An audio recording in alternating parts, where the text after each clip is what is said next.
Yeah. Love it. The third volume would be called Tony Blair plus an obscenity.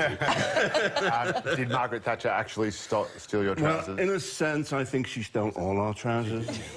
It's a metaphor. It's a metaphor. Yeah. And you've mellowed, though, over the years, because we look at some of those clips and you were sort of an anarchist and a bit punky, and now you almost look like a friendly Santa Claus type. Yeah. Well, if I was walking through Mayfair in London, and there's these two Nigerians walking behind, coming towards me, and they went, Santa! Santa! Well, actually, that's how I swore at them. Don't swear at me, though. No. What happens, because it happens to, you see it happen to people all the time, when someone who is an outsider, and that is, of course, the best way to be a comedian, be iconoclastic, and just, you know, throw rocks at the establishment. Yeah. But, of course, now you're one of the most famous comedians in Britain. You are comedic royalty, which is ironic for someone who is a Republican. But do you find yourself sort of part of the...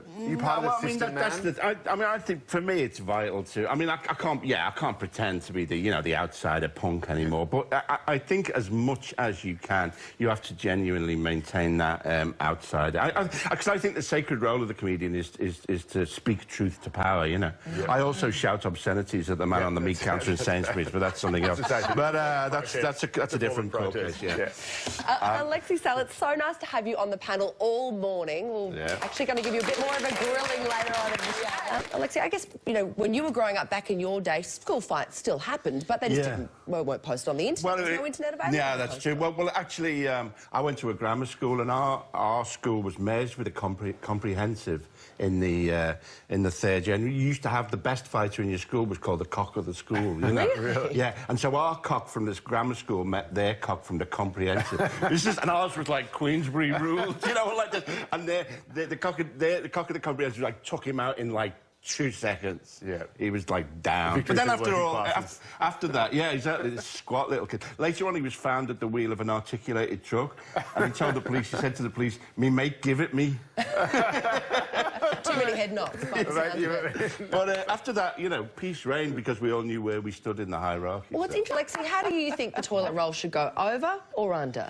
Well, that is what the question that is, you know, asked most often, isn't it? So, I mean, existential philosophers like with who built the Sartre, would say, who cares? So I would go along with Sartre on that, really. Life is meaningless. You know, we all die. It's a void. The way the toilet roll goes. It is fantastic to have your company. Our audience is pumped. That's because we have on the panel guest host chair. Our special guest is a comedian, actor and writer. Let's see him in action. He was the first compere at London's famous comedy store in Soho. He created comedy gold just as Margaret Thatcher came to power. I'm very much involved in politics, quite left-wing. I'm something of an anarchist. He grew up in a communist family, but fired gags at both sides of politics. It's one of the weird things about left-wing audiences is that you tell a joke, there's a 5-second delay in which the joke is politically vetted, and then they laugh.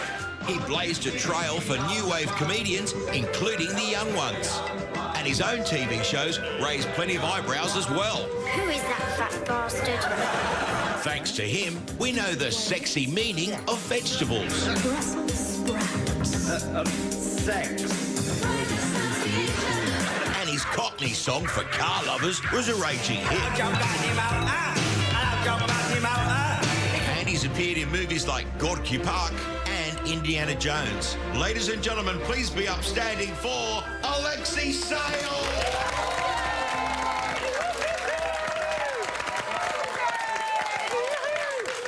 Nice to have you here. Now, just recently we had another British comedian, Alan Carr, on the show. He called Studio 10 the strangest show he'd ever been on. How are you finding it? It's fine. I don't know why. Do better than fine? Well, no, well, yeah. It's extraordinary. It compares to ancient Rome, I think, in its magnificence.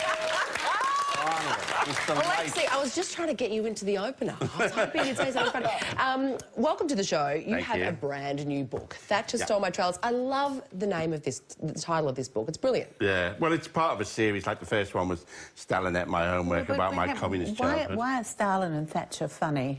I don't know, just funny names, really, I think. You know, I mean, I think, well, partly it's about a political period. So the Stalin book was about my childhood, living, with my communist parents, and this is about, the foundation of, when I invented alternative comedy. And... Have you got a video? Because you were part of the young ones. Yeah. Which was just amazing. It was, yeah. I mean, it was an extraordinary show, and much bigger. I mean, massive out here for whatever reason. That show full of... I grew up in it. Yeah. I mean, it really appeals to the Australian sensibility. I think it's amazing. And I was a bit scared of you on that show. Because you were the evil landlord. But you were really... Whoa. Yeah, well, I was, full of rage. It was the 80s. Thatcher was in power, You'd be angry. It was terrible. But now what I love is that we're comparing cat pictures. I know. Oh, she's cat. Now, this is true. They've been passing the phones back and forth between each other, looking at pictures of their respective cats. Yeah, and then there goes showing them to me, and I punky. keep saying, oh, they're beautiful, they're lovely. You've changed, Giving away man. all your... You've joined the system. Because you have these giant cats called... He's a Maine Coon, yeah. Called Wilf Mabanga. But he is named after a Zimbabwean freedom fighter. So, We are going to talk a bit more about Alexei's very extraordinary career a little later in the show. But before we talk about traditional English food, Alexei, and you said fried Mars bars are a bit of a... And I'm responsible for some poor man having to eat one. Well, that's right. Well, pretty scary for our police. Is this something that, British police are up against as well? Well, yeah, I'm not day to day, but there was when we had the riots, the Tottenham riots and stuff a few years ago, that, just for...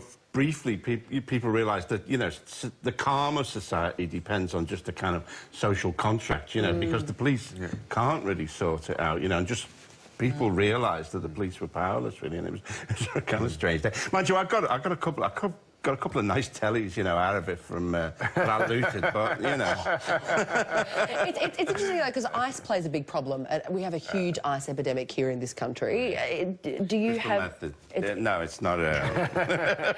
but it's not an issue in the UK? It's not big? Not yet. I mean, it's about, Louis C.K., the American comedian, has this routine about how fantastic it is to be white. And to be a white male, but I mean, and so it's harder being, multi-ethnic and therefore to have casting, which is exclusive.